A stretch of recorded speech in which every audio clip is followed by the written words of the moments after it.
ចិនស្មើនឹងជីវិតគឺបាញ់ចាប់ពេតកលយាណី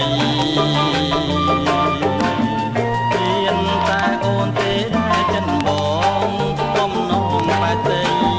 ប្រមេឃលើដីគ្មានស្រីទឹមបាន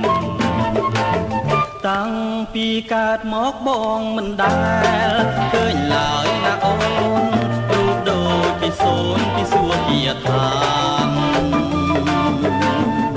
រួមសំរងសំពងទាំង5បំភ្លេចមិនបានរាល់ខ្វាយក្នុងឋានរាល់សាយបាតរៀមចង់បានតែបញ្ចពិតកលយាណីទោះបីលំបាកក៏ផងសងវាតបើសិនបានកលយាមកហើយមិនអោយឃ្លាតរាប់100ជាតិមកសូនភ្នំបីបើសិនជាវាចាមិនសមនាំអន់ចិន្តាសូមតែមេត្តាណាកលយាណីគុំបំភ្លេងពីងពេញសំដីតែលទៅសាយព្រៃវរស្មេនៃចន្ទ្រា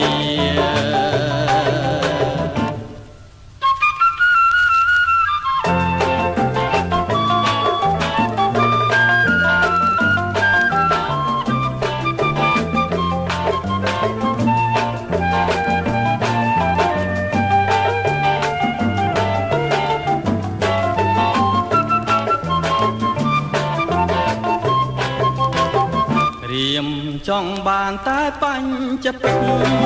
កលយាណីទោះបីលំបាកក៏ផងសងវាតបើសិនបានកលយាមកហើយមិនអោយឃ្លាតរួម100ជាតិមកសូមភ្នំបីបើសិនជាវាចាមិនសមរួមអន់ចិន្តាសូម